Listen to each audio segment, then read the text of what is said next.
es importante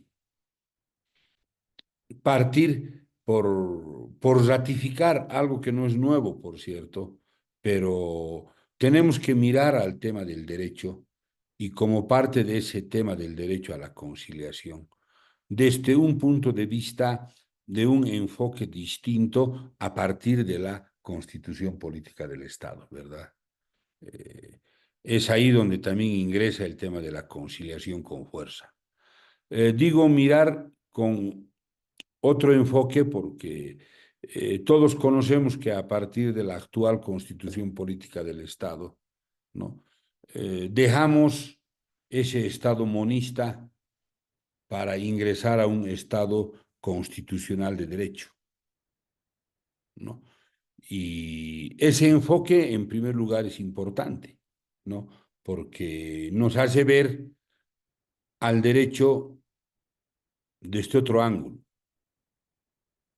Ya no ese derecho positivista o ese derecho 100% positivista, ¿verdad? Kelseniano, donde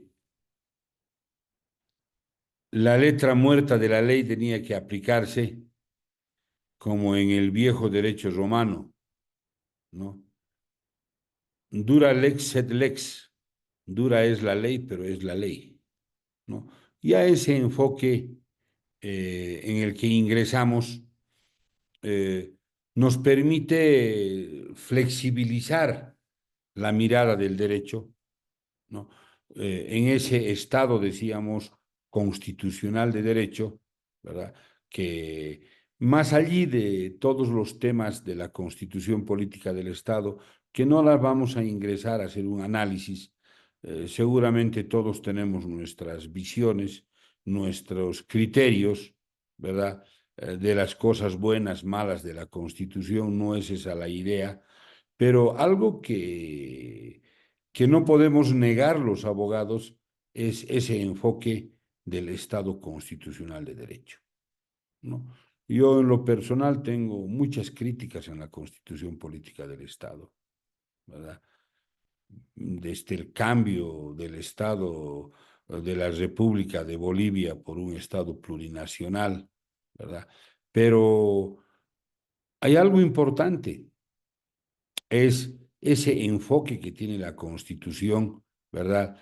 Cuando precisamente nos plantea, en primer lugar, esa interpretación, ¿no? Esa interpretación, que esa interpretación hay que hacerlo a partir, ¿verdad? De un enfoque más allí del techo, ¿verdad? Que el seniano, ¿no? Es decir, de ese techo de que la constitución política del Estado, ¿verdad? O en la pirámide de Hans Kelsen, la constitución política, la base, ¿verdad? Sigue siendo, claro, la constitución habla de la primacía de la constitución, claro que sigue siendo, ¿verdad? Pero más allí de la constitución tenemos una mirada, ¿no? Cuando nos habla de la interpretación, ¿verdad? Cuando nos habla de ese famoso 410, ¿verdad? Del bloque de la constitucionalidad. ¿Mm? Entonces, hay que mirarlo donde ya no es el Estado, ya no es el techo, la Constitución, ¿verdad? Encima de este techo llamado Constitución hay algo más, ¿no?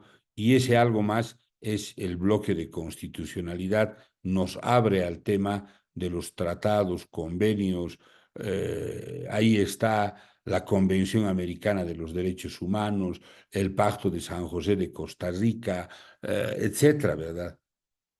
Ahí está la mirada en la interpretación, ya no solamente la jurisprudencia nacional, sino esa jurisprudencia internacional pronunciada por el CIDH, ¿no?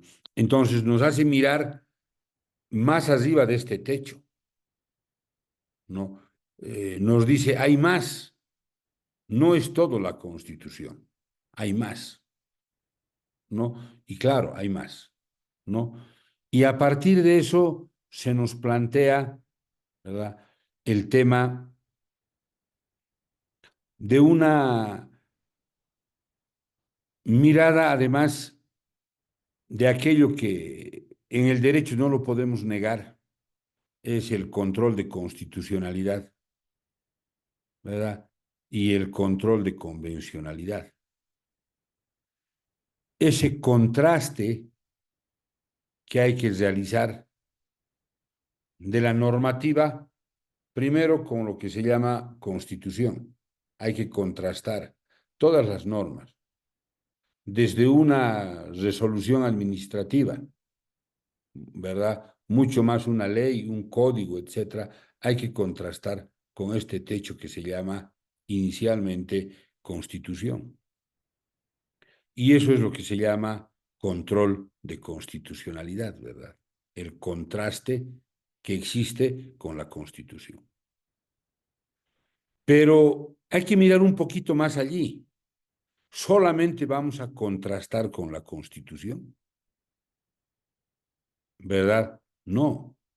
Ahí viene el control de convencionalidad. Que ese contraste hay que hacerlo más arriba, ¿no? Ahí está la Convención Americana, ¿verdad? El Pacto y otros, Declaración Universal de los Derechos Humanos, etcétera, etcétera, ¿no? Entonces, ahí está todo un escenario grande. Ahora, entonces, ¿será suficiente decir el control, o mejor, suficiente decir el techo está ahí, las normas, tenemos que aplicar las normas como está escrito en el código? No, hay que interpretar, ¿no? Además de hacer un control de constitucionalidad y un control de convencionalidad, además hay que interpretar la ley, ¿verdad? Y cuando interpretas la ley, es posible encontrar y lograr cambios importantes a partir de algo que son los principios, ¿no? Que vamos a mirar la constitución política parte de principios, parte de valores, ¿no? Entonces, nuestra economía jurídica gira en función, ¿verdad?, de estos principios, ¿ya? Y cuando gira, perdón, en función de estos principios, ¿qué ocurre? ¿No? Es que el derecho ya no está escrito en piedra. Es un decir, ¿verdad? Antes, un poco más con el positivismo kelseniano, el derecho estaba escrito, tallado en piedra y tenías que aplicarlo como decía, ¿verdad? Hoy hay cambios interesantes, ¿no? Habrá algún momento, pero si me permiten, les voy a hacer referencia a algunos cambios interesantes que se logran precisamente a partir de estas interpretaciones. ¿Ya? Eh, Permítanme hacer dos comentarios, ¿no? Objetivos, no teóricos. A ver,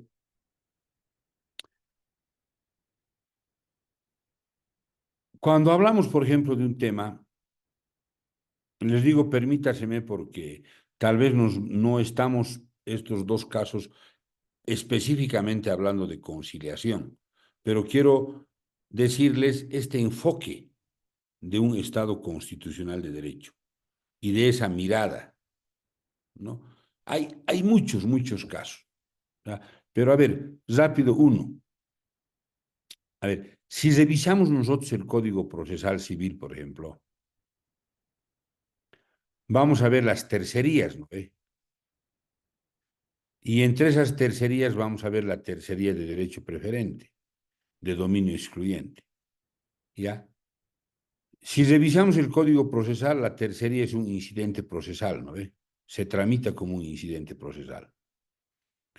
Eso quiere decir que cuando planteamos una tercería en un proceso ejecutivo, por ejemplo, se corre traslado, el juez resuelve.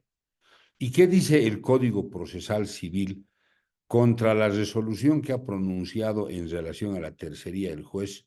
El código está escrito y dice: procede recurso de reposición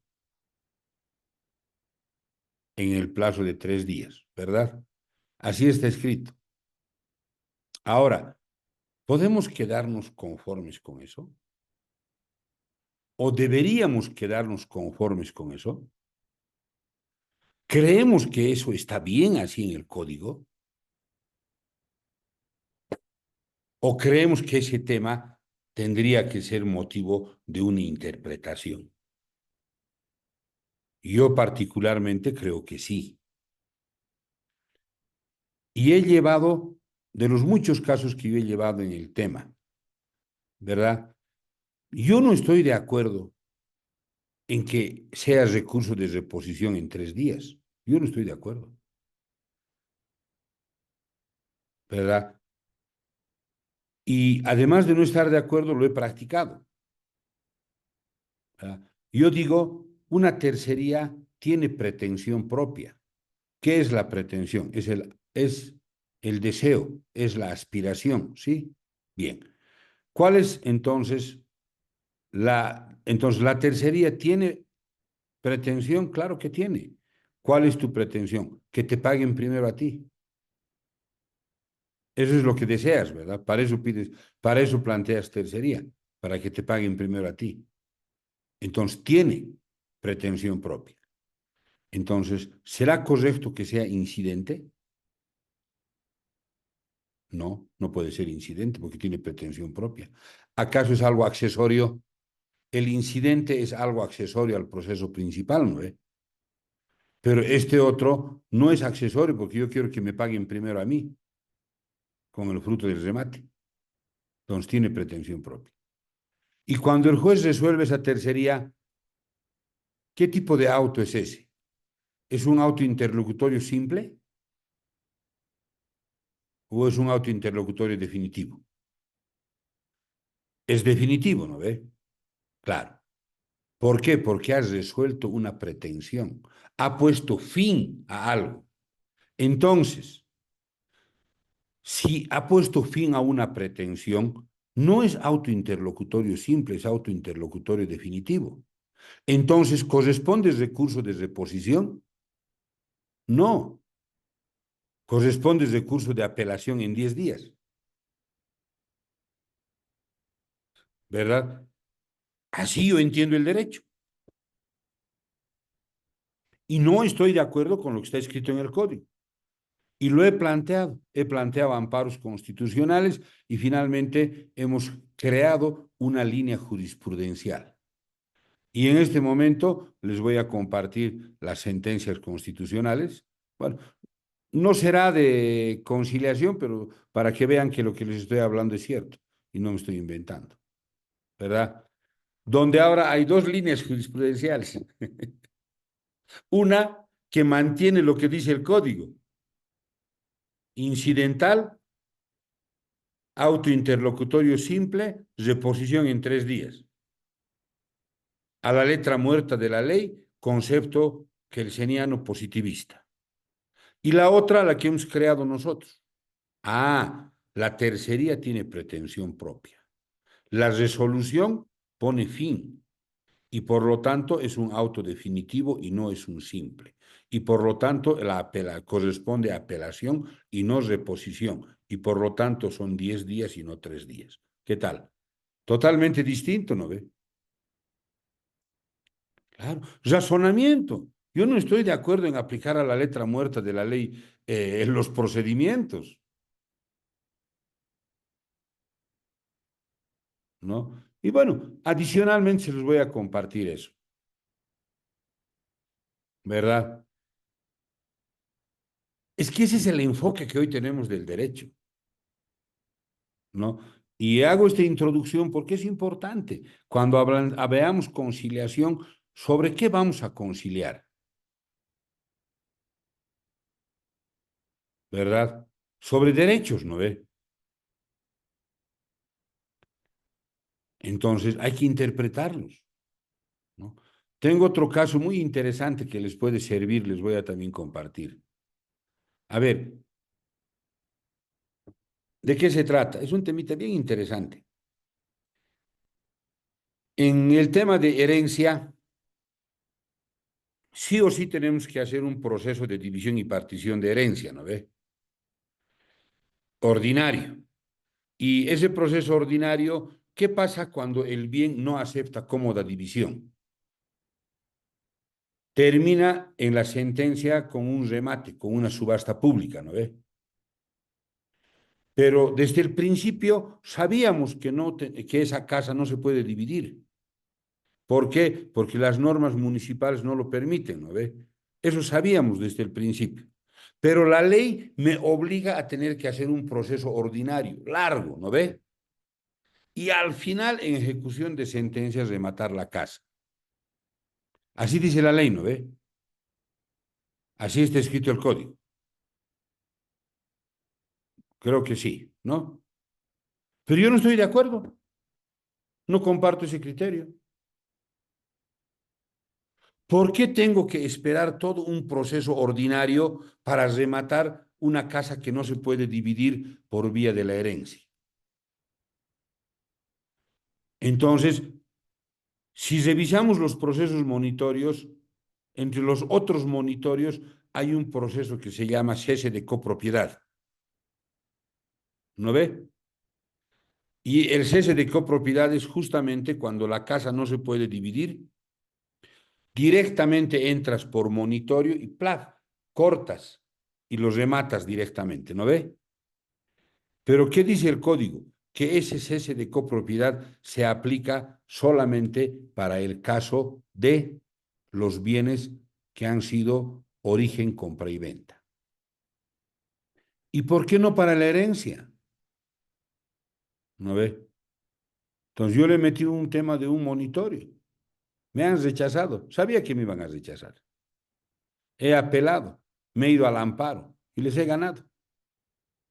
Y les voy a pasar ahora una división y partición de un bien inmueble que no acepta cómoda división. Si quieren pueden hacerlo por monitorio, directamente por la vía del cese de copropiedad, ¿no? Pero no dice el código, pero estamos aplicando principios, economía procesal, etcétera, etcétera, ¿no ve? Aplicando puro principios.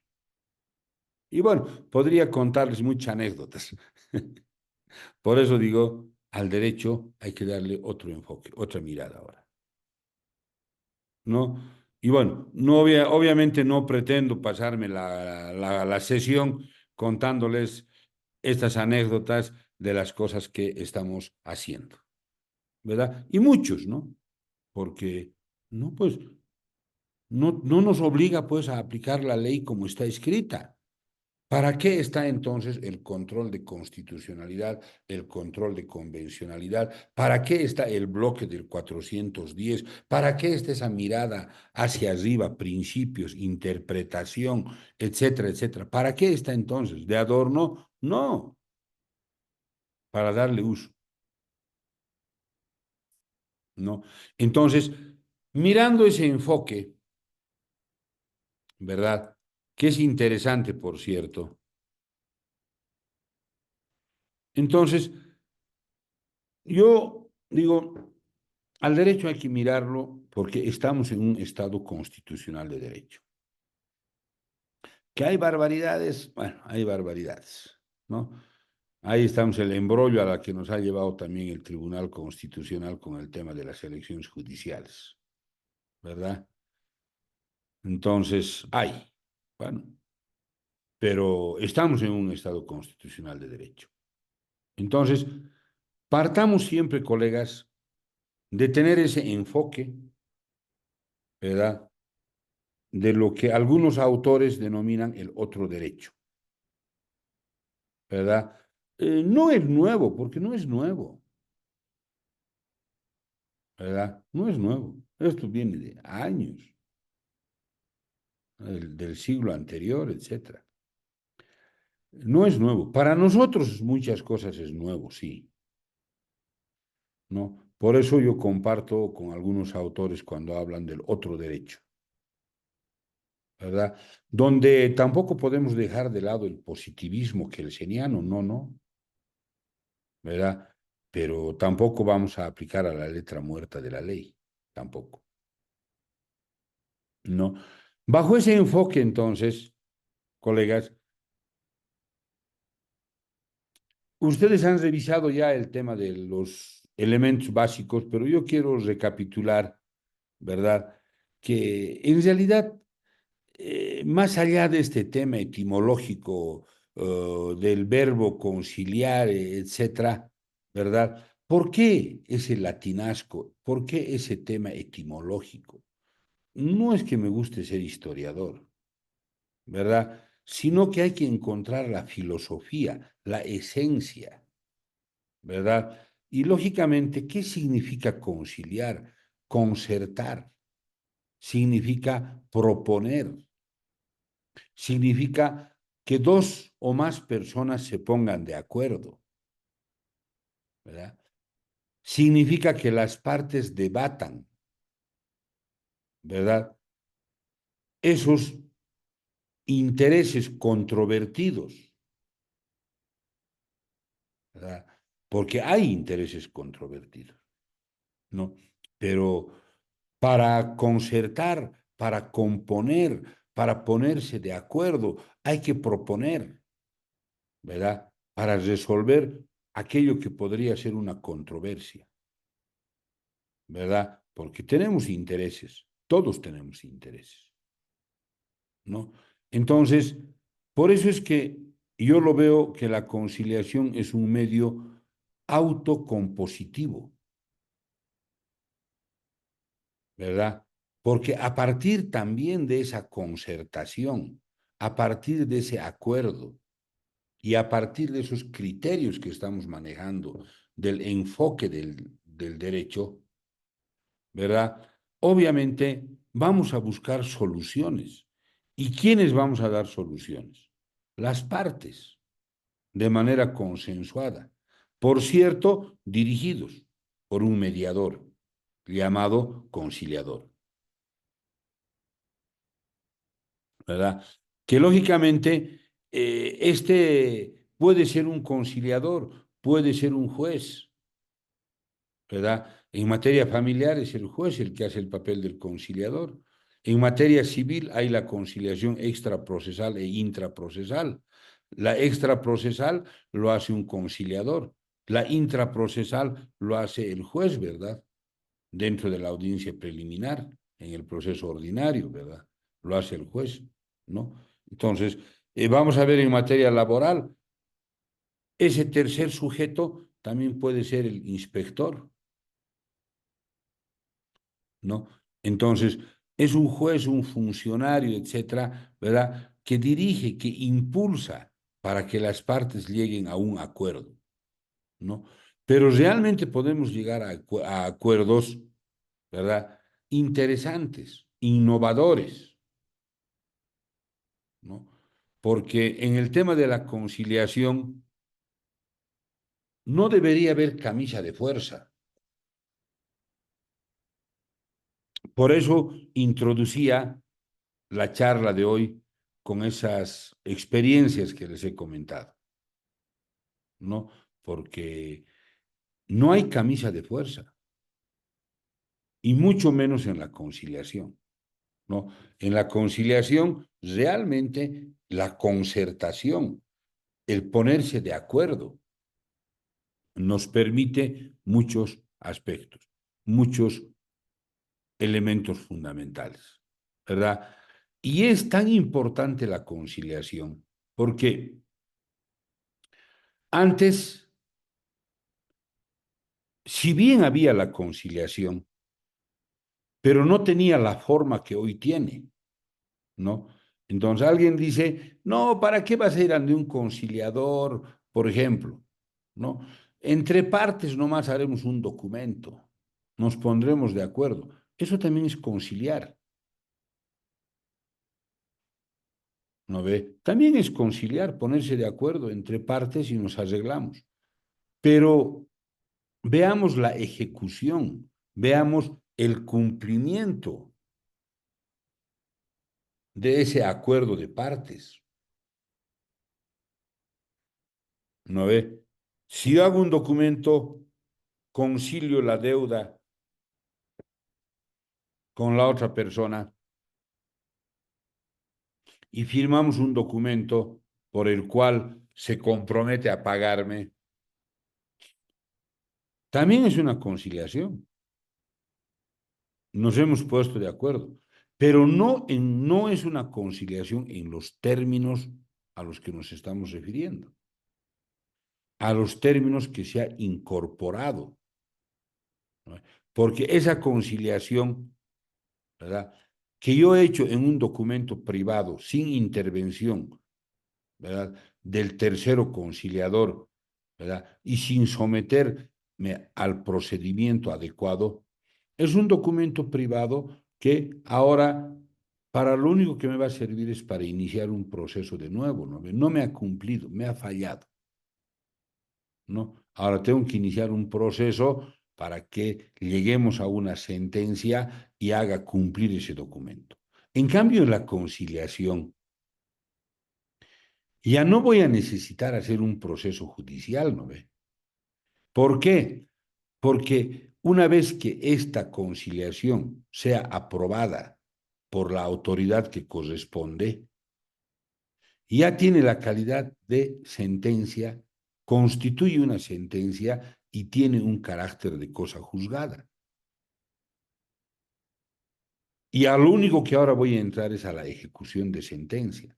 Entonces, en mi concepto, existe una gran diferencia entre este documento con el que he conciliado entre partes directamente y hemos firmado un acuerdo, un compromiso de pago con reconocimiento de firmas, todo lo que se quiera, ¿verdad? Pero con este recién voy a iniciar un proceso y para llegar a la ejecución de la sentencia tira largo todavía. En cambio, si acudo a la vía de la conciliación, ese acuerdo, ese acta de conciliación, lo va a homologar un juez, ¿verdad? Y al estar homologado un juez, tiene calidad de sentencia con carácter de cosa juzgada. Eso significa que ya no necesito hacer todo este recorrido del proceso largo, sino directamente me voy a la ejecución de sentencia, al auxilio judicial, ¿verdad? Pido auxilio judicial para que se ejecute, para que se cumpla. ¿Cuánto he ganado? He ganado harto tiempo. Y lo más importante es que este derecho ya no está en controversia. Y ya está resuelto, porque tiene calidad de sentencia y es cosa juzgada, ¿no ve? En cambio, en el documento privado con reconocimiento de firmas, donde has reconocido, todavía hay controversia, todavía hay controversia, ¿no? Todavía es motivo de litigio. Por mucho que sea un título ejecutivo, por ejemplo, ¿qué tengo que hacer con eso? Formalizar un monitorio. Viene una sentencia, se acoge con la sentencia, nace con sentencia, ¿no ve? Le cito con la demanda y con la sentencia y todavía tiene oportunidad de oponer excepciones en 10 días. Y esas excepciones se van a resolver en audiencia única y se va a dictar la sentencia definitiva. Y contra esa sentencia definitiva todavía puedo hacer el recurso de apelación. Ah, todavía es controvertido, ¿no ve? Pero lo que hemos conciliado ya no es controvertido, pues.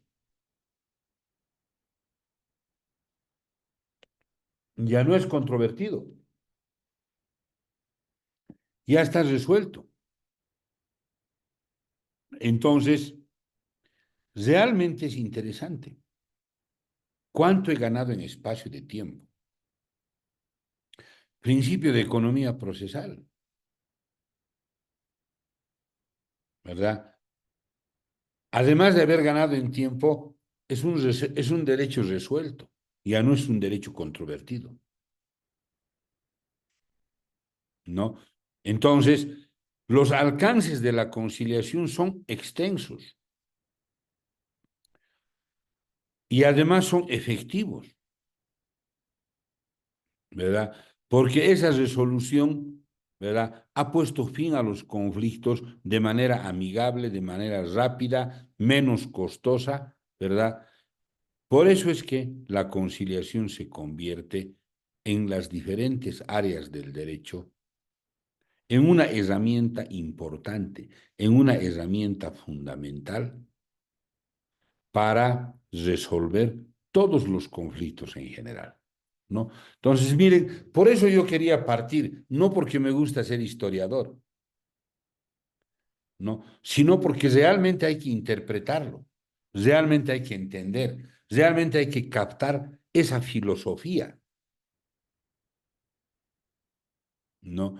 Entonces, resulta pues ser la conciliación ese mecanismo alternativo para resolver conflictos, ¿verdad? Que hemos dicho permiten llegar a acuerdos, ¿no?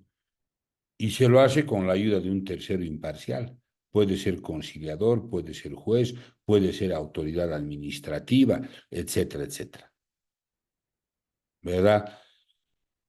Obviándome esa fatiga del proceso judicial, ¿verdad? Ya no va a haber esa fatiga del proceso judicial, ¿verdad? Y los alcances, realmente hemos dicho, son amplios, ¿verdad? Pero además de ser amplios, rápidos, son efectivos. Entonces, ¿podemos hablar con la conciliación de una tutela judicial?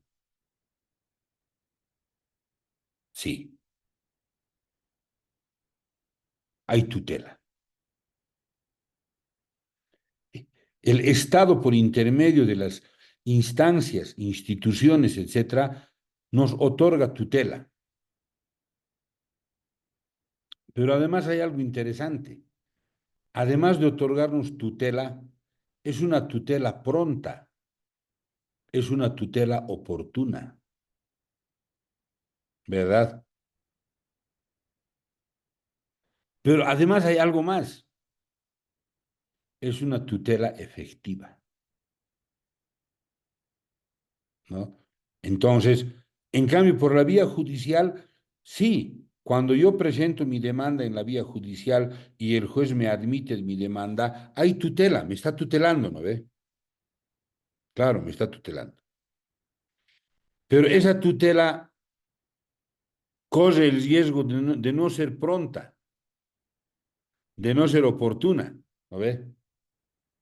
Porque ¿cuánto tiempo va a tardar hasta la sentencia y luego hasta que tenga la calidad de cosa juzgada? Años. Y luego se va a dictar sentencia, ¿no? Y el problema es ejecutar la sentencia, la efectividad. Claro, en la conciliación también podemos llegar a necesitar auxilio judicial para ejecutar. Por eso es que el Código Procesal Civil, por ejemplo, está dividido en procesos y uno de los procesos es el proceso de ejecución, ¿verdad? Es el proceso de ejecución. Y ese resulta ser la guía, el orientador. No nos olvidemos, ojo, que nosotros somos parte del derecho escrito, ¿verdad? Que nace allí por el derecho romano. ¿Se acuerdan? el Corpus Juris Civilis de Justiniano, el cuerpo de leyes civiles de Justiniano, el emperador Justiniano. Y del derecho civil se van independizando las otras ramas, ¿verdad? Y hoy ya tenemos derecho familiar, derecho comercial, obviamente independiente del derecho civil, ¿no ve? Pero, por ejemplo, el Código Procesal del Trabajo, ¿qué dice? Al final, en todo aquello que hay un vacío, se aplica las normas del Código de Procedimiento, dice la ley, pero hoy es Código Procesal, ¿no ve? Ah, miren, en materia laboral,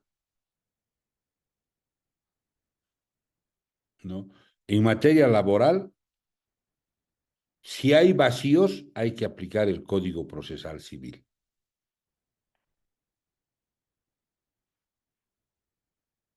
Dos, en materia familiar, tiene su propio código de las familias y su procedimiento. Y si hay un vacío, otra vez, ¿no ve? Entonces, es importante lo que yo comento esto, porque ahí va el tema. Tutela judicial, pronta, efectiva, pronta, oportuna y efectiva, ¿no? Y con la conciliación logramos tutela, sí, pronta, oportuna, rapidito resolvemos el problema. Efectiva, claro que es efectiva. Porque si no me cumple, ya no tengo que demandarle nada. Ya no hay ningún derecho en controversia. Si no me cumple, directamente le meto ejecución de sentencia, ¿verdad? Y para eso está el auxilio judicial, ¿no? Que bueno, vamos a ir viendo. Entonces, las características, reducción de costos y tiempo, preservación de relaciones, confidencialidad, flexibilidad, ¿verdad? Diversidad, bueno, ayuda a reducir la carga judicial. Entonces, en Bolivia la conciliación es un mecanismo alternativo de solución de conflictos. Tiene un marco legal que se sustenta en varias normativas que regulan los procedimientos de conciliación para resolver precisamente esas controversias, esas disputas, pero para resolverlos de manera ágil, ¿verdad? De manera pacífica, de manera oportuna, ¿no? Entonces, esas son las diferencias que vamos viendo y por eso yo les miraba, les daba también esa mirada, ¿verdad? Introductiva de varios aspectos que podemos ir viendo.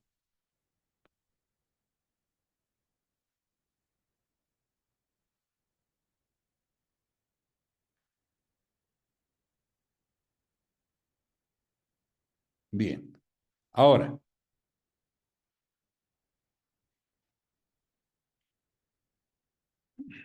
ese marco jurídico, ¿verdad?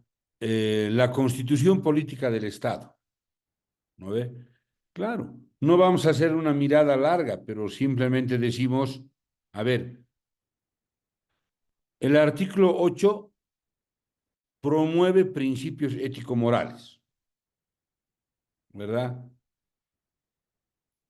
Y lógicamente, el artículo 10.1 promueve la cultura de la paz, el derecho a la paz.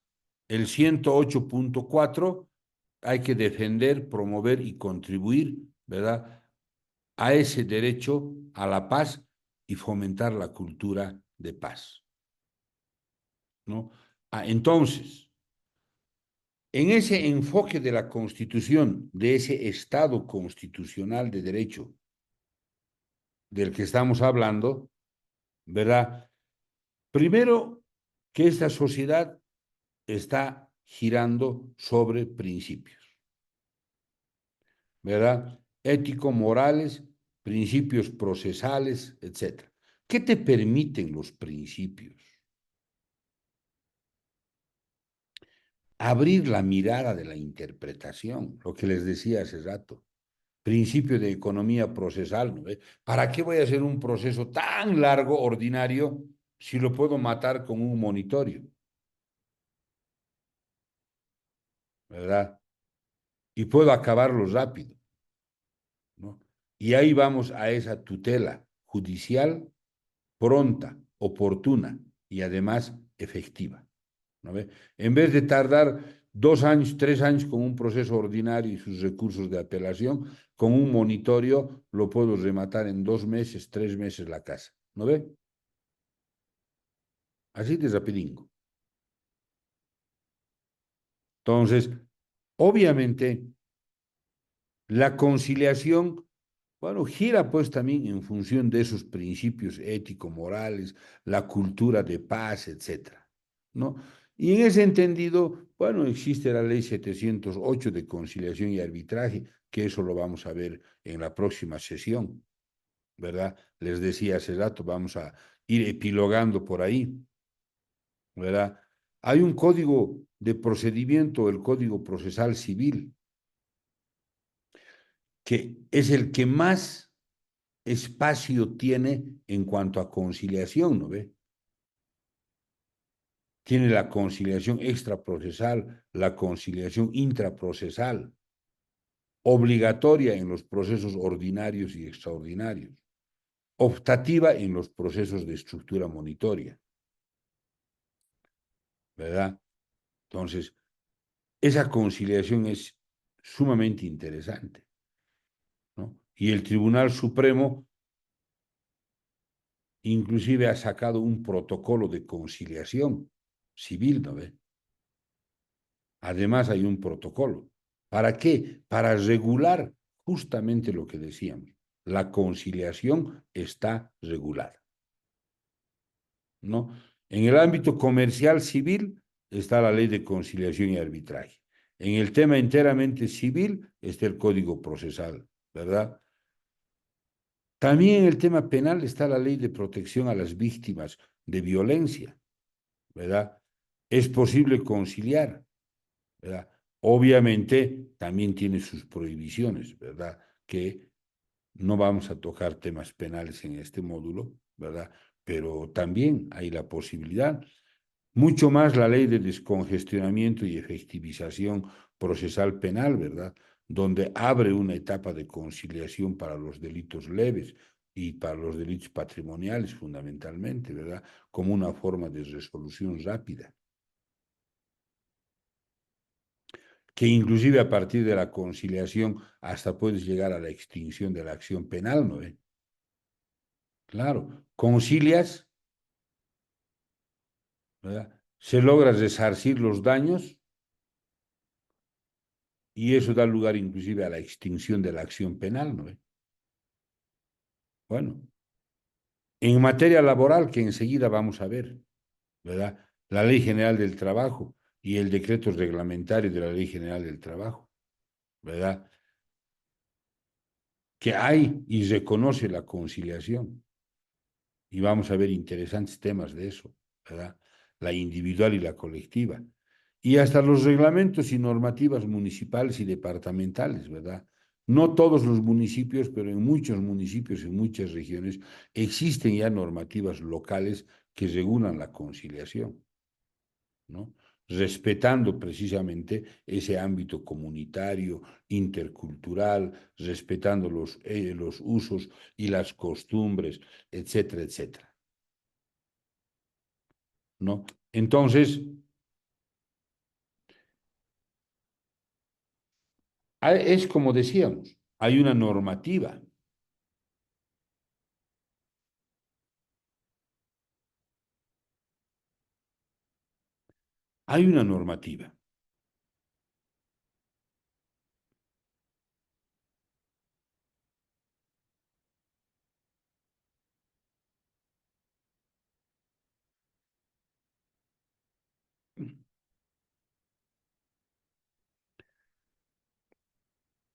Bien.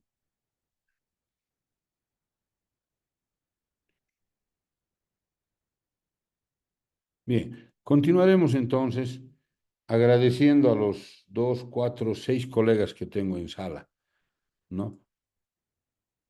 Bien, solamente tengo 6 colegas en sala. Continuaremos entonces hablando sobre la conciliación, ¿verdad? Entonces, de acuerdo a ese desarrollo, hablaremos de el ámbito laboral, ¿no? Entonces, lo que hemos querido mirar es este enfoque inicial, principal, ¿verdad? De decir, estamos en un Estado constitucional de derecho. Doctor, un favor, una consultita. Sí, sí, doctora. Disculpe, Ruth Villarruel. Sí, He ingresado un poquito tarde al aula, al aula virtual. sí, Tengo dígame. entendido, pero ¿cuáles son las reglas de participar en su módulo? Creo que tenemos que estar con cámara. Ah, sí, sí, sí, decía, con la cámara habilitada y la participación en el momento que juzguen, en el momento que deseen. No hay necesidad de esperar hasta el final del módulo de la clase para hacer alguna consulta, aclaración, opinión, generar también un debate. Es absolutamente la participación abierta, libre y oportuna, ¿no? En el momento. Perfecto, doctor. Ya, Le entonces, agradezco, el rato doctor. que gusten, dije, alguien quiere, levanta la manito y participa, porque a veces eso de esperar hasta que termine la sesión, se me olvida también lo que quería preguntar, ¿no? O a Exacto. veces quiero hacer un comentario, se me olvida también hacer el comentario. Eso es lo que dijimos, distinguida colega, en el tema. Gracias, muy amable, doctor. ¿Por qué, colegas? Para servirle. Bien, entonces, vamos en el ámbito laboral. ¿No? Desarrollando nuestro programa en los términos que está señalado. Yo toco un elemental criterio que recupero de este tema de la Real Academia Española, ¿verdad? Perdón un segundito. Hola. Hola, hola. Estoy en clase. Sí, sí, sí, 9:30. Sí, 9:30, estoy en clases. Perdón. Entonces, nos dice básicamente, ¿verdad?, que hablamos de conflictos laborales, ¿verdad? Y lógicamente define el conflicto como un problema en discusión, ¿verdad? Que tiene diferentes acepciones, ¿verdad? Una acepción psicológica, ¿verdad? Porque existe la coexistencia de tendencias contradictorias en el individuo, ¿verdad? Y esto es capaz de generar angustias, trastornos neuróticos conforme a una acepción en el sentido del derecho colectivo del trabajo, ¿verdad? Obviamente enfrenta a los temas, enfrenta a los representantes de los trabajadores o los trabajadores y los empresarios. Es decir, generalmente llamamos conflictos laborales, ¿verdad? Y lógicamente se trata de relaciones laborales, ¿verdad? No son cualquier tipo de relación, ¿no? Tienen un carácter social, ¿no? Y lógicamente la finalidad, ¿no?, es resolver estos conflictos, ¿verdad?, laborales, estos conflictos sociales, ¿no? Pero en los parámetros de lo que decíamos hace un momento, resolver de manera rápida, de manera pronta, ¿verdad?, de manera oportuna. Decíamos, la conciliación es un método alternativo, claro, para resolver conflictos laborales, ¿verdad? De manera rápida, pacífica, ¿no? La conciliación laboral, en materia laboral o la conciliación laboral, ¿no?, nos habla precisamente de los conflictos individuales, ¿verdad? del trabajador con su empleador, ¿no? Pero también nos habla de los conflictos colectivos, ¿no? A partir del derecho, ¿verdad?, de la sindicalización a la que tienen los trabajadores, ¿verdad? Derecho de organización a partir de un sindicato, ¿verdad? Donde este sindicato asume la representación, ¿verdad?, colectiva de los trabajadores y, lógicamente, discute con el empleador o con el grupo de empleadores, ¿no? Entonces, se llama conflicto colectivo porque agrupa al total de los trabajadores, ¿no?, representados por su ente sindical, ¿no? Y bueno, no el tema del conflicto, de la denominación de conflicto individual o colectivo, no gira en función del empleador, sino gira en función del trabajador, ¿no? Y lógicamente no podemos dejar de lado, ¿no?, los principios que rigen, ¿no?, en materia de conciliación laboral, ¿no? Tiene que haber voluntad, indudablemente, de ambas partes. Si una de las partes no quiere conciliar, bueno, es difícil, ¿verdad? La gratuidad, obviamente, no tiene ningún costo, va a ser oral, es simple, es confidencial, ¿verdad? De buena fe, ¿no? Y algo fundamental, el tema protectivo o intervencionista del Estado. Nuestra economía gira en ese carácter protectivo e intervencionista, ¿verdad? El famoso principio del indubio pro operario. Y ahí tenemos los derechos, ¿verdad?, del trabajador. Y lógicamente, para resolver estos derechos que desde ya en los derechos le favorece al trabajador, también tenemos procedimientos que los procedimientos favorecen al trabajador, como el tema, por ejemplo, de la inversión de la carga de la prueba, ¿no? En todas las otras ramas del derecho, el onus alegandi y el onus probandi. El que alega, el que dice algo, tiene la obligación de probar, ¿no ve? Y en materia laboral, por este principio indubio pro operario, existe la inversión de la carga de la prueba, ¿no? Y obviamente el demandante no tiene nada que probar. El demandado es el que tiene que probar. ¿Qué tiene que probar? Tiene que desvirtuar. Si yo digo que me debe, se da por cierto que me debe. Lo que el empleador tiene que probar es que no me debe. Complicado, ¿verdad?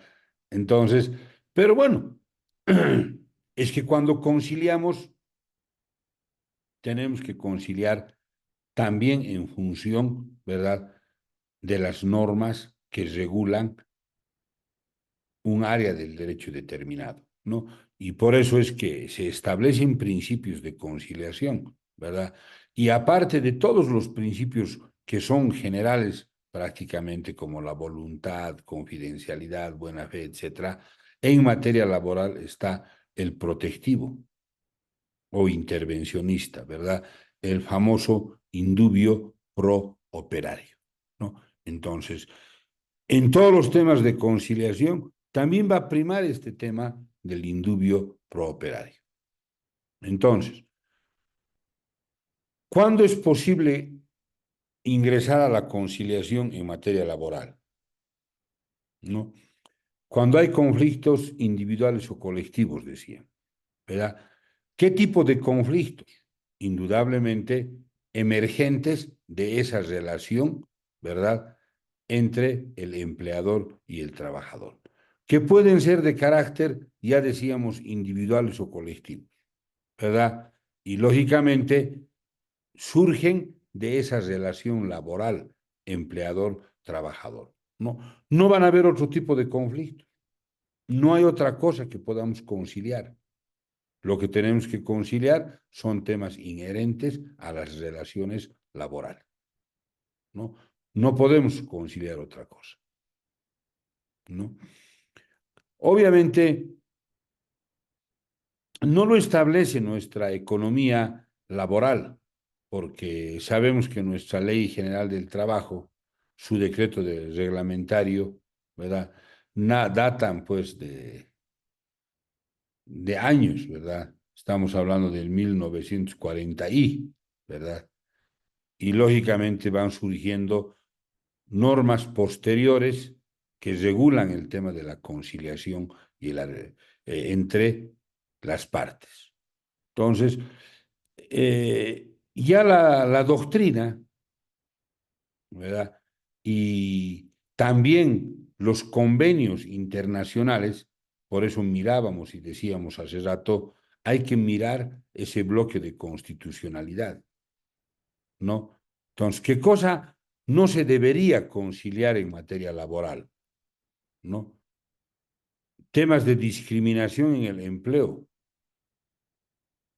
¿verdad? Por temas de empleo y ocupación en razón de embarazo, temas de sexo, orientación sexual, tema racial, temas de origen étnico o condición social. Son temas que no deberían conciliarse, ¿verdad? El acoso u hostigamiento laboral, ¿verdad? Designación de los beneficiarios por muerte, es un tema que está definido, ¿verdad? Los parientes, ¿verdad? Prestaciones del seguro social por riesgos del trabajador, llámese maternidad, enfermedad, invalidez, ¿verdad?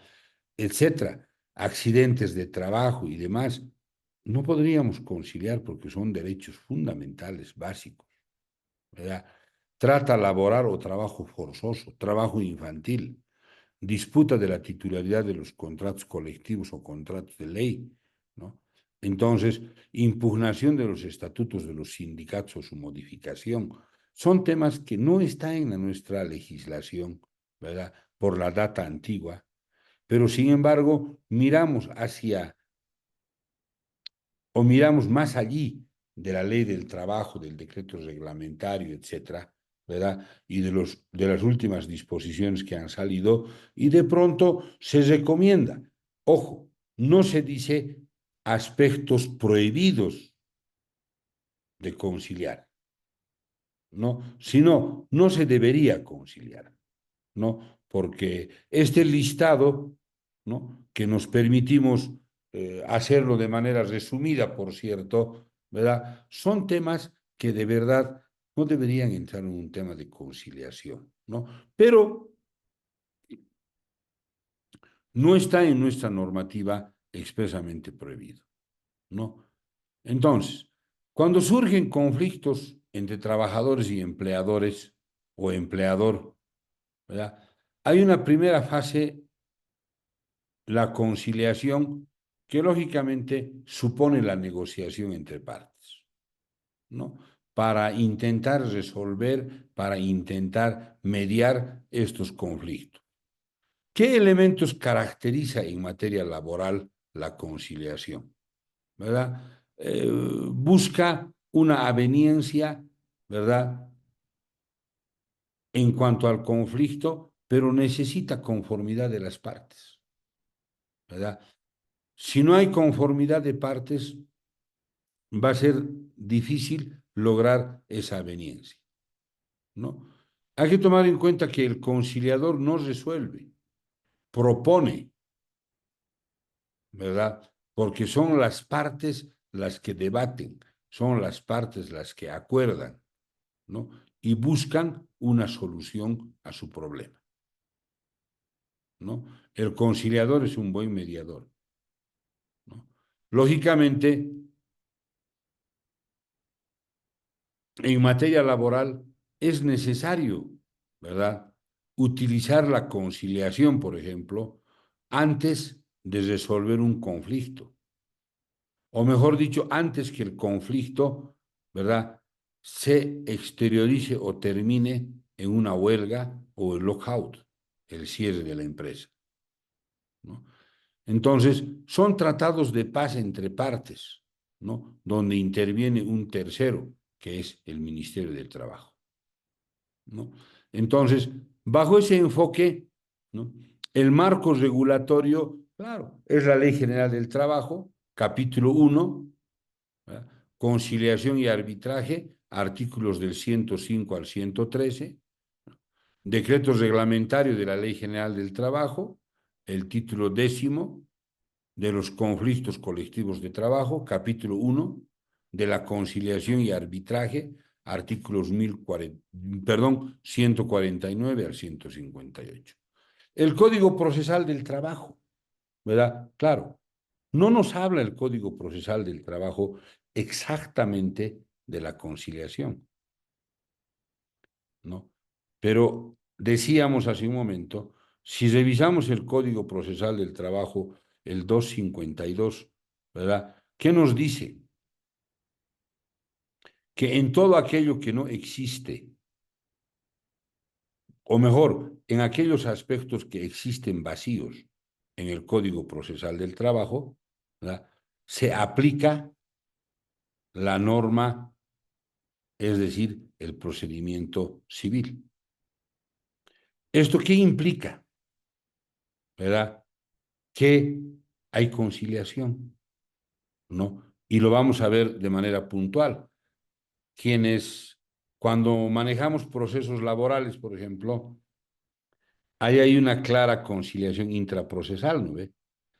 Solo que todavía esa cultura de conciliación en materia laboral no ha calado profundamente, porque el juez, antes de pronunciar sentencia, convoca a conciliación de las partes, ¿no ve? Y las partes no asistimos a la conciliación, ¿no? Y el juez tampoco insiste en la conciliación y en realidad en materia laboral se ha convertido como un simple formalismo, ¿no? Antes de entrar a sentencia, se señala audiencia de conciliación intraprocesal. Y nadie le da bola, perdón la palabra, a esa etapa de conciliación, ¿no? Y bueno, el juez tampoco le da mucho énfasis, listo, no han venido las partes y pase para resolución. Colega Roger, tiene Una la palabra, por consultita, favor. una consulta, por favor, la palabra. El artículo 5, exclusión expresa, quedan excluidas de la aplicación de la presente ley las controversias en materia laboral y de seguridad social por estar sometidas a disposiciones legales que les son propias. ¿A qué se refiere específicamente, doctor? ¿Cómo? Perdón. El ¿Me repite, artículo por favor? 5, Disculpe, doctora. el artículo 5 Sí, de la Ley de Conciliación y Arbitraje señala sobre la exclusión expresa, o sea, que se excluye, ¿no? Dice, quedan excluidas de la aplicación de la presente ley de conciliación y arbitraje las controversias en materia laboral y de correcto. seguridad social por estar sometidas a disposiciones legales que le son propias. ¿A qué se refiere, doctor? Exactamente, exactamente es lo que estamos viendo, colega, ¿no? A ver. Es Ujú. decir, en materia laboral no podemos aplicar la 708, que es la Ley de Conciliación y Arbitraje, Ah, ya, ya, ya. ¿no? ¿Cuál es el marco que tenemos que aplicar? Ley General del La Ley Trabajo, General del Trabajo. decreto reglamentario, Código Procesal del Trabajo y las disposiciones sueltas, decretos que vamos a notar algunos detalles, ¿no? No podemos utilizar la ley de conciliación, porque esa ley de conciliación y arbitraje es para temas comerciales y civiles, ¿no? Donde comerciales generalmente y civiles donde existe cláusula arbitral, ¿no? Entonces, si ponemos en un contrato civil, por ejemplo, una cláusula arbitral, ¿no? Ya no podemos resolverlo por la vía jurisdiccional ordinaria, ¿no? Tenemos que resolverlo por la vía de la conciliación y el arbitraje. Pero, por ejemplo, si no tuviera cláusula arbitral su contrato, automáticamente nos vamos también al Código Civil y al Código Procesal Civil. Eso lo vamos a analizar en la próxima. Pero exactamente el artículo 5 se refiere a esto, Perfecto, doctor. ¿no? Gracias. No entra para nada el tema de la ley de conciliación y arbitraje. Aquí inclusive podríamos decir, colega, como IAPA, como ya entra inclusive el Código Procesal Civil, ¿no? Porque el 252 del Código Procesal Laboral dice Ujú. que en todo aquello que no está previsto o hay vacíos, se va a aplicar el Código de Procedimiento Civil, ¿no? El Código Y el Procesal actual Civil. Código Procesal Civil Ujú. justamente nos dice conciliación intraprocesal, ¿no ve? Y Sí, de ahí es que los jueces, antes de dictar sentencia, los jueces en materia laboral señalan audiencia de conciliación, ¿no? Porque Doctor, si revisamos con cuidado el Código Procesal del Trabajo, no está ahí conciliación, conciliación antes de dictar sentencia, ¿no? Pero los jueces, por esa cultura de paz, antes de pronunciar, antes de que pasen despacho, perdón, obrados a despacho para resolución, la última audiencia que fija es conciliación, ¿no? y Entonces también arbitraje. entra ahí un poco el tema del procesal civil, ¿no? El colega Roger Valeriano, por favor, y luego el sí, colega doctor, Juan sí, doctor. Carlos Guaicho. Les voy a insinuar Gracias, que doctor. activen sus cámaras, por favor. Gracias, doctor.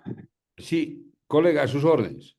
Con respecto a lo que decía en la ley general, pero en el procedimiento laboral, en el 252 evidentemente señala que lo que no está previsto en este código se va a aplicar lo que dice la ley, el Código Procesal Civil.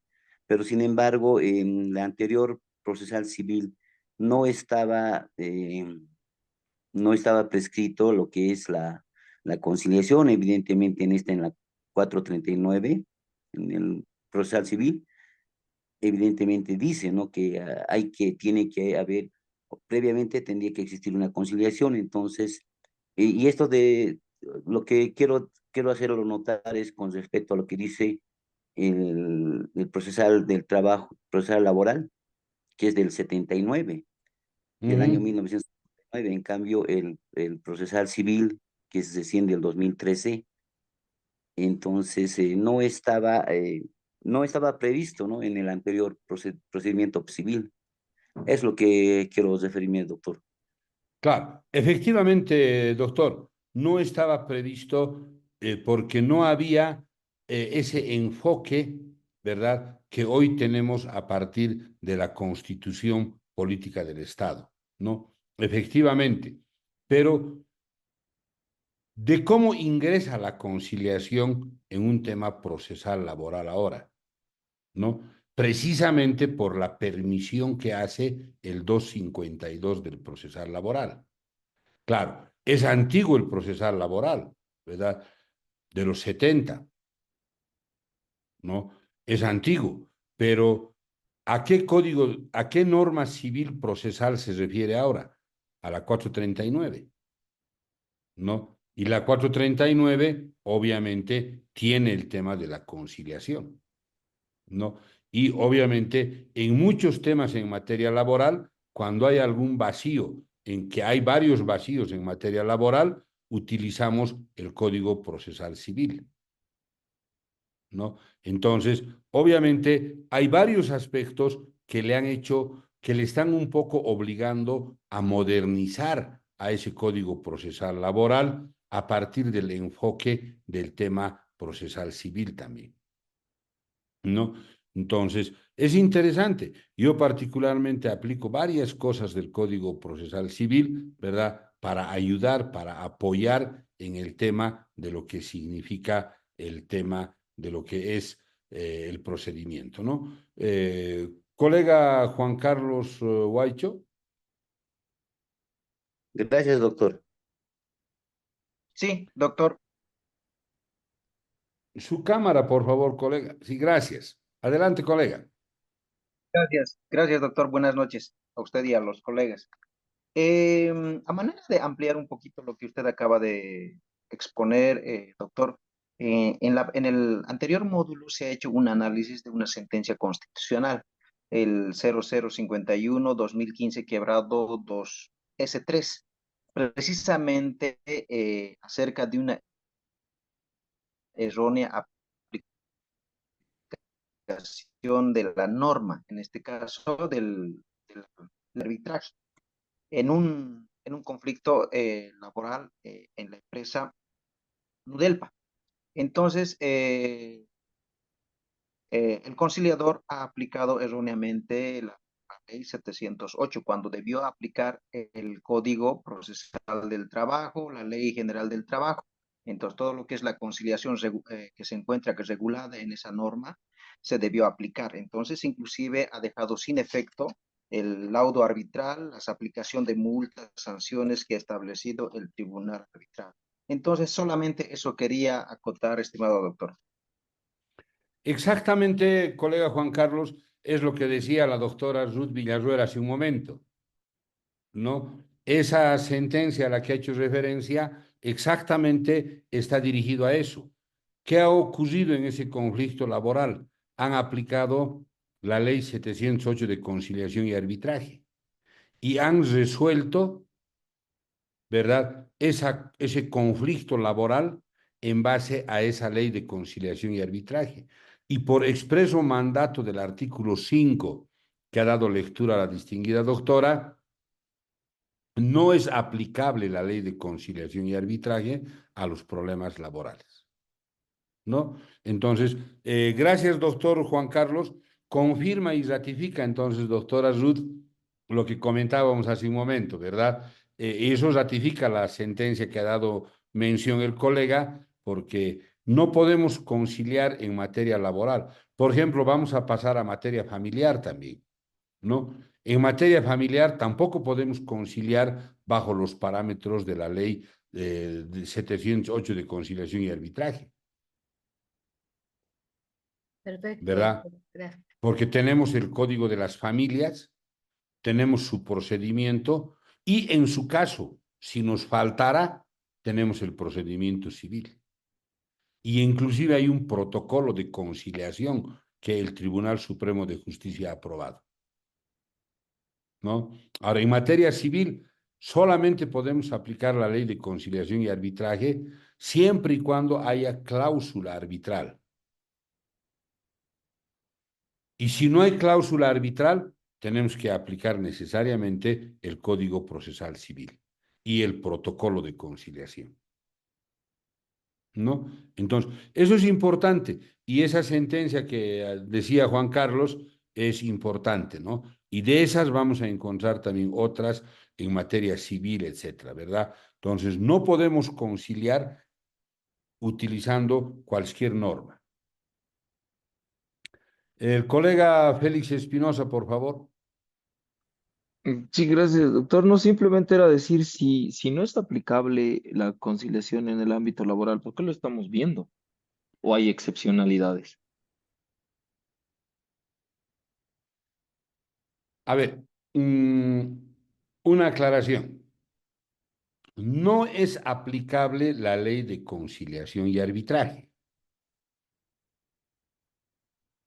Es aplicable la ley general, el decreto reglamentario y el código procesal.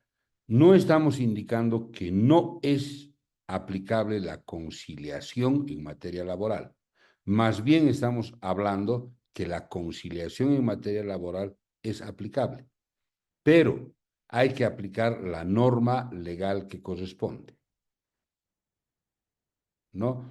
Y la sentencia a la que hacía referencia Juan Carlos, ¿no?, coincide con la doctora Ruth, ¿no?, en sentido en que no es la ley de conciliación. Precisamente el módulo está dirigido a esto, ámbitos. Primero, no nos olvidemos, y le agradecería, colega, que habilite su camarita, ¿no? Hay que mirar, por eso yo partía de esto al empezar la sesión de hoy. Hay que mirar la constitución política del Estado.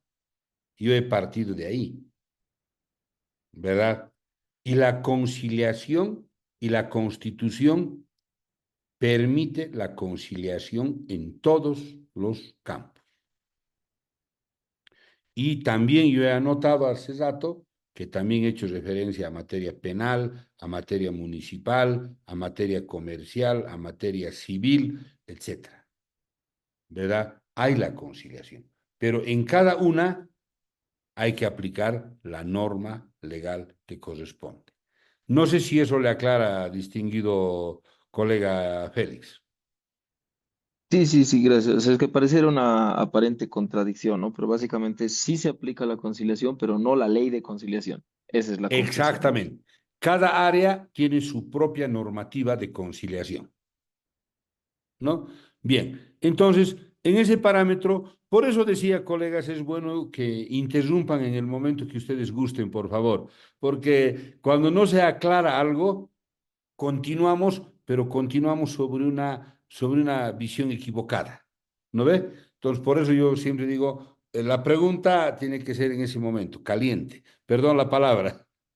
Bien, entonces, además, además existe la resolución ministerial 465/22 que aprueba el reglamento para el procedimiento de conciliación y arbitraje, ¿verdad? En los temas laborales, vigente a partir del 28 de abril del 2022, ¿no?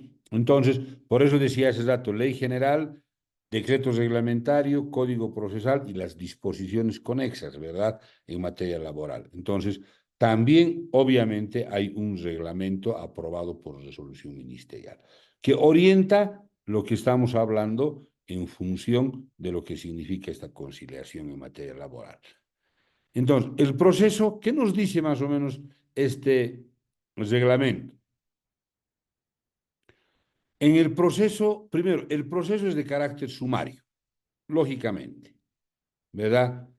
Obviamente no están permitidos ningún tipo de incidentes, excepciones o recursos, porque estamos hablando de conciliación, ¿no? Pero esto lo ratifica, lo reitera la resolución ministerial 465, ¿verdad? No puede haber en una conciliación incidentes, excepciones, ningún tipo de recurso, ¿verdad?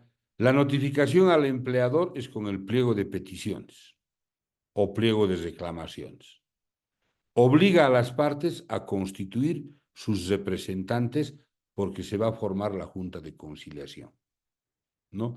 Y la Junta sesionará por tiempo y materia hasta arribar a un acuerdo conciliatorio, sea un contrato, sea un convenio colectivo, o hasta convencerse que todo advenimiento es imposible, ¿no? Donde, lógicamente, se suspenderá la conciliación para entrar al arbitraje, ¿verdad?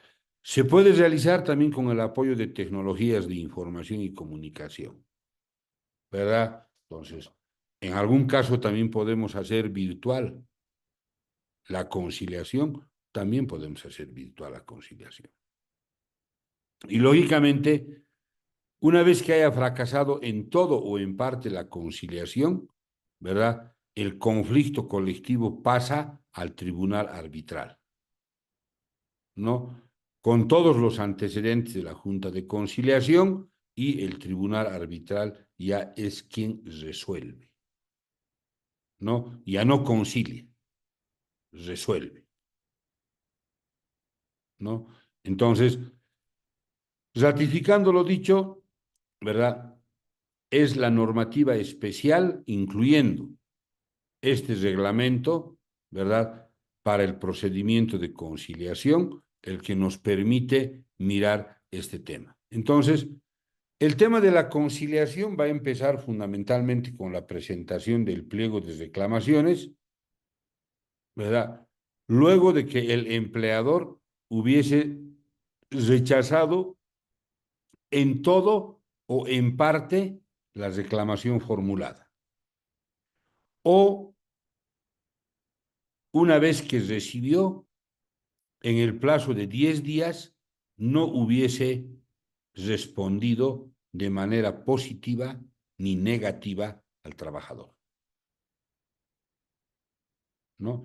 Entonces, ¿qué queremos decir? Primer paso, hacer el reclamo ante el empleador, ¿verdad? El empleador debería reclamar, digo, debería responder de manera positiva o negativa, parcial o total, No lo hace, ¿verdad?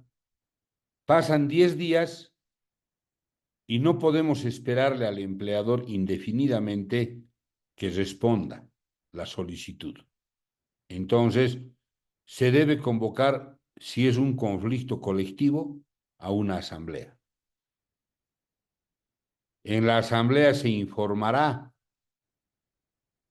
que se ha mandado la nota al empleador y no ha respondido y han pasado más de 10 días, y la asamblea determinará un pliego petitorio o un pliego de reclamaciones, ¿no? Que ese pliego de reclamaciones debe contener fecha, especificación de las peticiones, personal al cual está afectándose con la problemática o el conflicto, los nombres de los delegados representantes y la firma. Y además debe estar acompañado de un ejemplar del acta de asamblea, ¿verdad? Donde la asamblea, en el caso del conflicto colectivo de trabajo, determine y establezca y apruebe el pliego, el pliego petitorio o el pliego de reclamaciones, ¿no? Entonces, como vemos, hay un procedimiento, ¿no? Primero mandarle al empleador que responda de alguna manera, y si no responde, 10 días. Asamblea, si es conflicto colectivo, asamblea, ¿verdad? La asamblea aprueba el pliego de reclamaciones, ¿no? Y hay que mandarle el pliego de reclamaciones más el acta de la asamblea, ¿verdad? Al Ministerio de Trabajo, ¿no? Obviamente a partir de las direcciones departamentales que corresponden, ¿no ve? Entonces, el procedimiento, ¿verdad? Cuando el sindicato tenga una disidencia con el empleador, y hemos dicho, debes emitir el pliego a conocimiento del inspector, ¿verdad? Pero ya decíamos, para que se remita el pliego, ya hemos dicho, primero un reclamo al empleador y la respuesta. Y si no hay respuesta, plazo de 10 días y después de los 10 días recién, ¿no? Y lógicamente ese pliego de reclamaciones está suscrito por la directiva, ya decíamos, además de acompañarse el acta de asamblea. Y en el plazo de 24 horas, el inspector remite nuevamente al empleador el pliego de reclamaciones, ¿no? Y una vez remitido ese pliego porque es derecho, el debido proceso, derecho a la legítima defensa, ¿verdad? Y en el plazo de 48 horas, ¿verdad? El inspector pide a las partes, ¿no? Que designen 2 representantes para que conformen la Junta de Conciliación. Es decir, 2 trabajadores, 2 representantes del empleador y el inspector, y esa es la Junta de Conciliaciones, ¿verdad? Y lógicamente pueden estar debidamente asesorados. Si son temas financieros, pueden estar por sus temas financieros; son temas legales, pueden estar por sus abogados, etcétera, dependiendo qué y cuál sea el contenido del pliego de condiciones, ¿verdad? Entonces, pueden asesorarse en función de sus petitorios, ¿no? Y a esta Junta de Conciliación, en aplicación de lo que dice el 109 de la Ley General del Trabajo, debe reunirse en las 72 horas después de que ha recibido el pliego de reclamaciones el empleador, y lógicamente está presidido por el inspector del trabajo, y debe procurarse que las partes lleguen a un acuerdo, pero sin emitir juicio ni voto, ¿verdad? Porque estamos hablando de una conciliación. Fracasada la conciliación, y hemos indicado, corresponde la remisión al tribunal arbitral. Ahora, Una consulta, por favor. sí, Las doctora. resoluciones que sean emitidas por la Junta de Conciliación y el tribunal y demás, en el caso que no haya una conciliación, ¿eso se remite a los juzgados laborales? No, ¿No? al tribunal arbitral. Al tribunal arbitral. Ah, ya. Y ahí Sí, nada más se resuelve eso. sí, el tribunal arbitral resuelve ahí, ¿no? Y para el cumplimiento se remite al juez en materia laboral, que es lo que se llama auxilio judicial, ¿no? Porque el director del trabajo no tiene los mecanismos para hacer cumplir ese laudo arbitral, ¿verdad? Ah, Entonces le pide auxilio, le dice al juez, se lo pasa y el juez puede expedir mandamientos de apremio, puede disponer embargos, retenciones de fondos, congelar fondos, etcétera, etcétera, ¿verdad? Entonces, todo lo que hacemos en un proceso civil en ejecución de sentencia, podemos hacer en ejecución de materia laboral también, ya. Ya, ¿no? doctor, gracias. Como el Código Procesal Laboral, ahí también vale la pena este comentario, colega, ¿no? Como el Código Procesal Laboral no tiene capítulo de ejecución de sentencia, no tiene, ¿no ve? Igual, nuestro Código de Procedimiento abrogado, el del 74, tampoco tenía ejecución de sentencia, por eso había deficiencias. Y este código ya tiene un capítulo que es procesos de ejecución de sentencia. Y por mandato del 252 del Código Procesal, como hay un vacío, entonces se aplica ese capítulo, ¿no? Porque el Código Procesal no te dice cómo vamos a ejecutar totalmente una sentencia. Entonces, como hay vacíos, es ahí donde entra el Código Procesal Civil para ejecución de sentencia. Listo, doctor, gracias. Ok, no, de eso se trata, colega, irnos aclarando algunos detallitos, ¿no? Entonces, ese es el tema. Ahora, ya en el transcurso de la conciliación como tal, ¿verdad?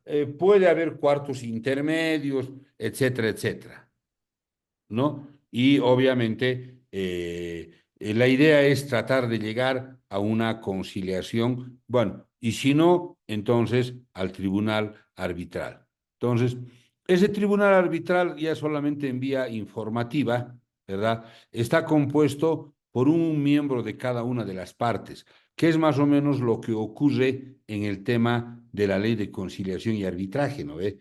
De la lista de árbitros, cada uno sugiere un nombre, ¿verdad? Cada una de las partes. Y la Cámara de Comercio pone un árbitro.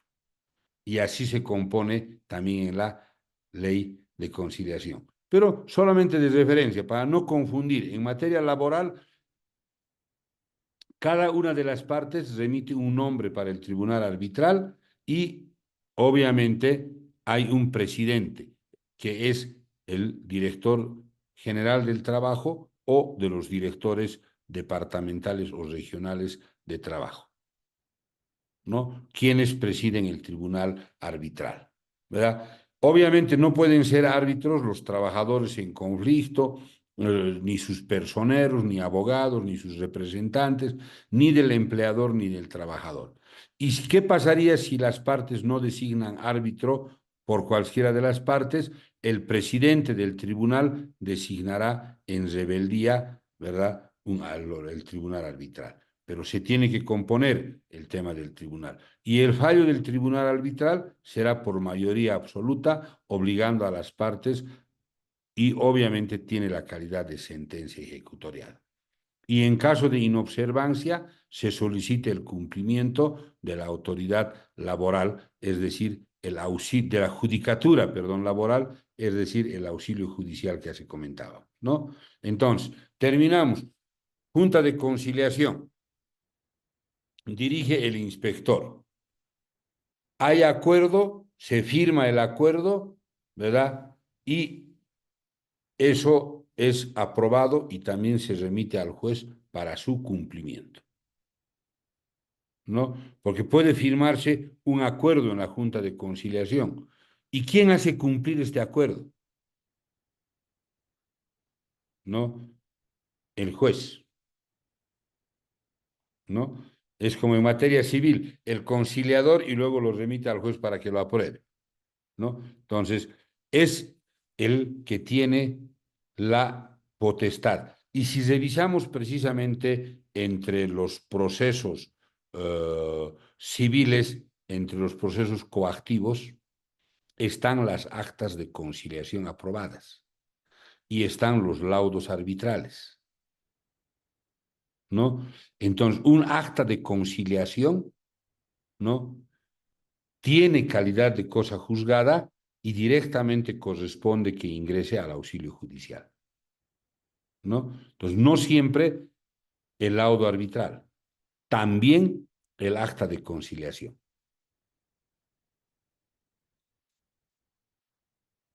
Bien, obviamente el 157, ya hablando de la sentencia arbitral, ¿verdad? Que se va a expedir por voto de mayoría, como decíamos, ¿verdad? Termina con este conflicto, ¿verdad? Y reiteramos, ¿no? Viene el tema de lo que significa el laudo arbitral. Ahora, si no hubiera siempre la conciliación, ¿verdad? Después de la conciliación, los trabajadores podrían declarar huelga o el empleador el lockout, ¿no? El cierre de la empresa, ¿no? Porque no ha habido un acuerdo y lógicamente no han podido conciliar y esto lleva al tribunal arbitral, ¿no? Entonces, quiero hacer énfasis en un detalle más para terminar esta parte laboral, que es interesante, ¿no? Entonces, a ver, la conciliación jurisdiccional.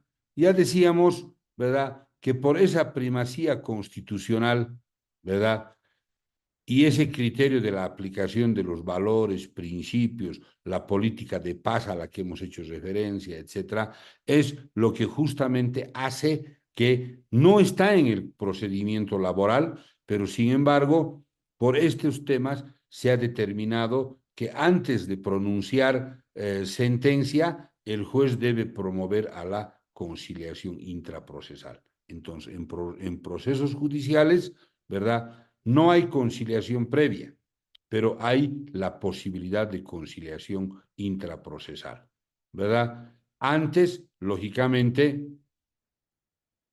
de pronunciar sentencia, ¿no? Y yo digo en la diapositiva, en la práctica es una mera formalidad, ¿no? Porque lastimosamente a veces ni los abogados ni el juez le damos el valor de importancia a esa actividad, ¿no? El juez señala, nadie asiste a la audiencia de conciliación, ¿no? Ni el demandante, que es el trabajador, ni el demandado, que es el empleador. Y el juez tampoco no vuelve a señalar ni por segunda vez en muchos casos. En algunos casos señala por segunda vez una audiencia, ¿no? Y en otros casos, después de la primera, directamente pasen obrados a despacho para resolución, ¿no? ¿Y qué pasa en la vía del procedimiento administrativo? ¿Es posible aplicar la conciliación? ¿No? La ley 1468 del 30 de septiembre del 2022, que se refiere a la restitución de los derechos laborales, primero alcanza a todos los derechos en general, ¿verdad? Y lógicamente se ha dictado un protocolo de actuaciones para la aplicación de la ley 1468. Esto por acuerdo de sala plena del Tribunal Supremo de Justicia, es el acuerdo número 2124. Protocolo de actuación para la aplicación de la 1468. Es interesante esta ley, bien bonita, ¿no? El artículo 16, directamente me voy, dice: resolución de restitución de derechos laborales, ¿verdad?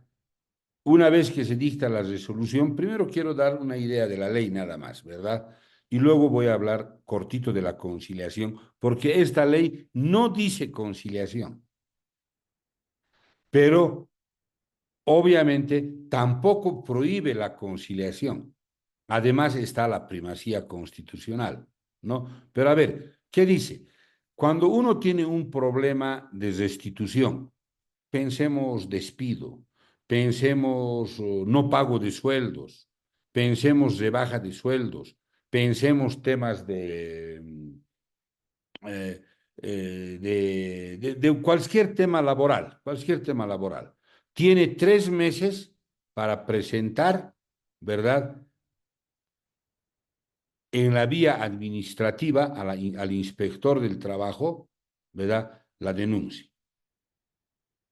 ¿verdad? Y el inspector del trabajo obviamente cumple con notificar al empleador, etcétera, etcétera. ¿verdad? Y finalmente en esta etapa se va a dictar una resolución administrativa de restitución de derechos laborales. Y dictada la resolución de restitución de derechos laborales, hay 3 días para que se cumpla. ¿Y qué pasa si no se cumple? Esto es lo interesante, colegas. El artículo 25 de esta ley le da un carácter de título coactivo a esta resolución que hay. Le da el carácter de título coactivo. Es decir, que ahora en materia laboral ya hay título coactivo y hay ejecución coactiva.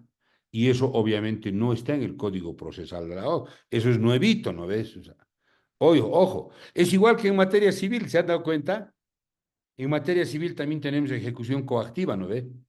Y también tenemos título coactivo. Es decir, ¿qué significa? Que entras directamente a la sentencia, ¿no ve? Al final. Igualito que en civil ha copiado la ley 1468, ha copiado el título coactivo. ¿Cuál es el título coactivo? La resolución que dicta el inspector del trabajo. Y tiene 3 días para que se cumpla. Y si no cumple, ¿qué hago con esta resolución? Entonces, el mismo inspector lo tiene que remitir al juez en materia laboral. Lo remite al juez. Antes se llamaba, ¿no ve? Se remite por infracción a ley social, decíamos antes. No, ahora ya no. Lo remite porque 3 días para que cumpla. Digamos, ha dispuesto la reincorporación del trabajador. ¿No ve? Ha dictado la resolución administrativa. Ojo, ahora ya no hay el tema como antes había, que contra esa resolución hacíamos recurso de revocatoria. ¿No ve? Y contra el recurso de revocatoria hacíamos recurso jerárquico. ¿No? Hoy, directamente, la resolución de restitución de derechos laborales, después de 3 días, si no se cumple, el inspector lo pasa al juez. Y eso tiene calidad de título coactivo y entramos a la ejecución coactiva directamente. ¿No? Bueno, ese es el procedimiento que no es conciliación, pero les quería comentar, ¿no? Por si acaso. Pero en este interín, colegas, en este interín, antes de que se dicte la resolución de restitución de derechos laborales, ¿podría haber conciliación? Claro, puede conciliarse. No, no está en la ley 1468, ¿no? Pero puede conciliarse, ¿no? Porque supremacía constitucional, ¿no? Está el espíritu de paz en la constitución política del Estado, ¿no? Y por lo tanto, en todas partes podemos conciliar. Entonces, aquí la 1468 no dice que va a haber conciliación, pero por ejemplo, yo le denuncio a mi empleador viene, ¿no? Y ahí podemos conciliar. ¿Vale? Vale. ¿No? Se dicta la resolución y puede haber conciliación, ¿no? Pero si no conciliamos, el inspector dicta la resolución de restitución de derechos laborales, 3 días pasan, no cumple, lo remite al juzgado laboral en calidad de título coactivo y se ingresa a la ejecución coactiva y listo.